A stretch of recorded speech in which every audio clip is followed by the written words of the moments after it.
Dictation शुरू होगी 3 second बाद। महोदय, आधारभूत, युक्तिपरक, व्यवहारिक और अनुकूलित अनुसंधान निरंतर और अबाध गति से चलने चाहिए। नीतिगत प्रश्नों को सुलझाने के लिए अधिक अनुसंधान प्रयासों की आवश्यकता होगी, क्योंकि अंततः इन्हीं के आधार पर उत्पादन प्रणालियों को अपेक्षित स्थायित्व मिल पाएगा। प्रथम पंक्ति में आने के लिए भारतीय कृषि अनुसंधान को श्रेष्ठता के केंद्रों और कृषि तथा संबंधित क्षेत्रों में अंतर्राष्ट्रीय केंद्रों के साथ औपचारिक और अनौपचारिक बंधनों को मजबूत बनाना होगा।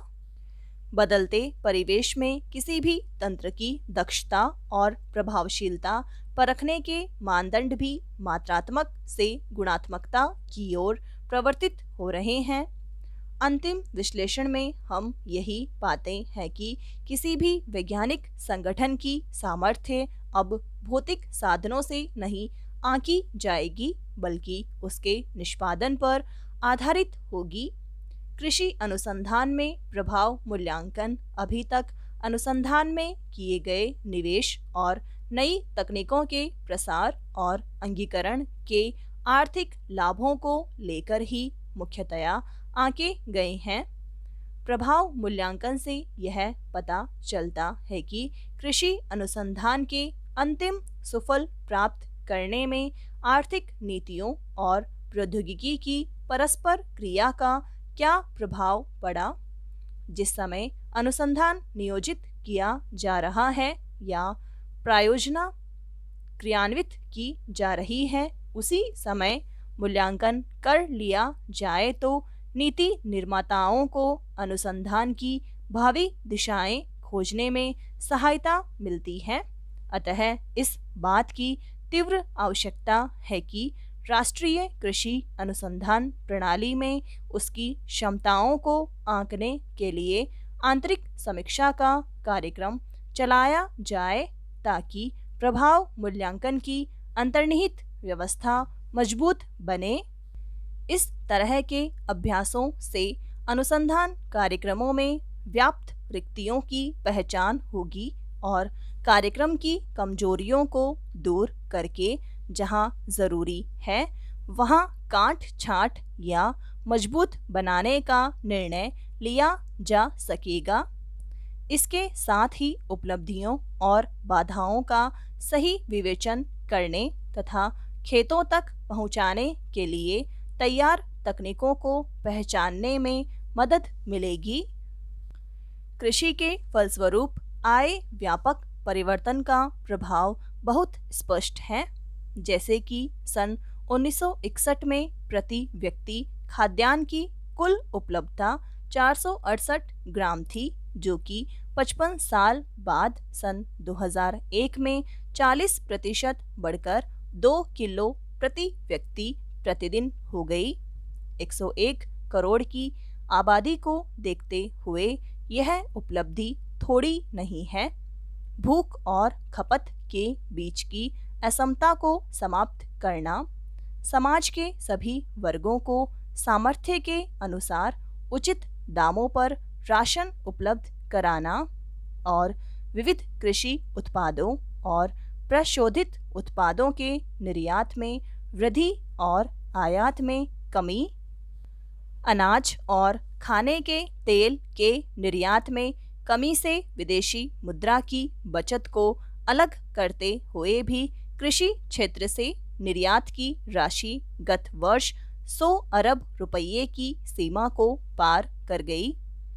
इन उपलब्धियों के बावजूद और मांग में वृद्धि को देखते हुए कृषि उत्पादन की ओर से आपूर्ति में भी वृद्धि का वही स्तर बनाए रखते हुए भी हम अपनी भावी आवश्यकताओं को ध्यान में रखते हुए किसी भी तरह की ढील नहीं दे सकते। महोदय, उदाहरण के लिए खाद्यान्न में आत्मनिर्भरता का वर्तमान स्तर बनाए रखने के लिए भी हमें यह सुनिश्चित करना होगा कि हर साल खाद्यान्न में कम से कम 70 लाख टन की वृद्धि बराबर होती रहे। वर्तमान में अनेक प्रकार की बाधाओं को देखते हुए यह स्वाभाविक ही है कि हम अपने भीतर झांककर इस प्रश्न का उत्तर खोजें कि क्या अगले 2 दशकों में उत्पादन वृद्धि की वर्तमान दर को बनाए रखने और इसी रफ्तार से बढ़ाए रखने की संभावनाएं उपलब्ध हैं अथवा नहीं। इसके साथ ही हमें इस बात पर भी विचार करना होगा कि हमारे अनुसंधान का आधार क्या इतना मजबूत है कि इन भावी चुनौतियों का टिकाऊ आधार पर सामना कर सके। भारत सरकार की नई कृषि नीति को देखें तो उसमें यह लक्ष्य रखा गया है कि ग्रामीण भारत में खाद्य और पोषण सुरक्षा बराबर बनी रहे, आमदनी बढ़ाने और रोजगार के अवसर बढ़ते रहें। इस दृष्टि से टिकाऊ कृषि और ग्रामीण विकास के लिए अल्पकालिक और दीर्घकालिक ऋण नीतियां कुछ इस प्रकार की होनी चाहिए। खाद्य उत्पादन में पौध प्रारूप को सुधार कर विकसित की गई गेहूं और धान की अधिक उपजशील किस्मों और मक्का, ज्वार तथा बाजरा में संकर ओज का उपयोग करके ही विशाल प्रगति की गई। लेकिन अब भी इन फसलों की उन्नत किस्मों की आनुवंशिक संभावनाओं का पूरा इस्तेमाल नहीं किया गया, नहीं तो किसानों के खेतों पर और प्रयोगशालाओं के खेतों पर उपज के स्तर में इतना भारी फर्क देखने को नहीं मिलता।